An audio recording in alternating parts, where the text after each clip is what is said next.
I'm Joanna Garzilli, award-winning author and life coach. Welcome to the Looking Glass podcast. The more you can be honest with yourself about your patterns, your thinking, your tendencies, where you can get really honest with yourself, is going to give you a lot of freedom. And I say that because I know from experience. I was just sitting here thinking about the part of me that gets this little high, this satisfaction from being busy. Ooh, I've got this going on. I've got to do that thing. I have this meeting, that event. And I've got all these emails I have to reply to. And I'm saying it like this instead of, oh, I have this event and this meeting and these emails to reply to. I suppose because I'm judging myself that some part of me needs to feel important, to feel worthy, to feel that I'm enough, which is absolutely ridiculous. And that there's sometimes where I would obsess or feel frustrated or proud of my job title, that I would wrap my identity up in corporate America. I'm in this job, in this company, and you can see who I am on LinkedIn and who I'm connected with. And then there's the other part of me that goes, I don't care. I don't have a good enough title. I don't feel that I'm paid enough. There's people that I'm not connected with that if I take on more actions in my life that I would be connected with. And then what does it all really matter in the bigger picture when you come to the end of your life? I ended up having an unexpected week where I learned that my grandma-in-law had about 24 hours to live. And where I was so wrapped up in the closing these contracts in my job, and there was a rush, there was a high from it. It was exciting because it was a win-win-win. It felt really good. Before I learned that my grandma, that she had about 24 hours left, I'd come back from the office. I was sitting in my Tesla, and I'm just tap away, text message to email. And my husband texted me and said, it's lovely upstairs. And I'll be up soon. I've got to do these emails. I've got to get this stuff done. And then my son texted me as well and said he needed me. And I said, I'll be right there. I'll be there. I'm just still tying some stuff up. I was so immersed in what I was doing, so focused, that when I got out of the car, the Tesla honked at me. And I didn't know how it happened. I jumped. I went upstairs. My husband and son weren't there.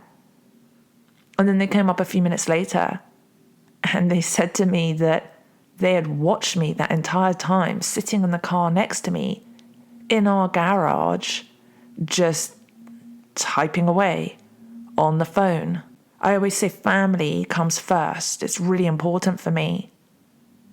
And when I learned that my grandma-in-law, that she had 24 hours left, my first thought was disbelief. And my second thought was, well, how am I just going to go leave and get in the car to go from Arizona to California, and then I've just got to stop everything else that I'm doing. We did go. We were there, my husband, my son, and I, with her. I got to hold her hand to tell her how much I love her. And when she saw Dominic and she said, oh, my first great grandson. And when my husband was massaging her feet, and she said, "It's the best foot massage I've ever had." And she never says Joanna. She always says Joanna, Joanna. And I got to lay my hand on her head, stroke her hair, just look at how amazing she is, to see the life force leaving her body. She is the most positive person that I know. Whenever I see her, even if it was a really, what I would consider a yucky tasting meal, she'd say, "This is the best meal I've ever had." Or when we used to live in this old apartment in Los Angeles, she said, "Oh, your place is so lovely and rustic." And she'd always make a positive. A lot of people will say to me they feel I'm a positive person, and I am, but I think maybe that's because I only show the positive parts of myself instead of the grumbling, complaining parts of myself. So I have this intention that I would like to be more like my grandma-in-law, like Arlene, for people to say, "Wow, Joanna is super positive." But when I'm here with you and looking in the mirror, there are the demons, the beasts, the ghosts that are being reflected to me. And I suppose the awareness I have right now is that sometimes when those ghosts, those demons come up, that if I look at them and I love them for who they are and what they are, then they can transform into light, that they can shine. And that I need to remind myself that duality is a part of spiritual growth and being able to become a better person. In the past, I've run away from myself, yet everywhere I've run to, there I was.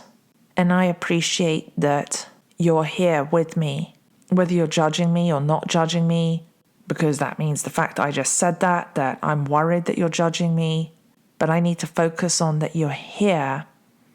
Some part of you is sticking with me, is here, and we share that common goal of wanting to be better, to do better, and make a positive impact. Thank you for reflecting with me. I'm Joanna Garzilli, and I look forward to connecting with you next time. Thank you for telling your friends and loved ones about Looking Glass podcast and following the show. You can also learn more about working privately with me and booking a Looking Glass reading or reflection session at looking-glass.me.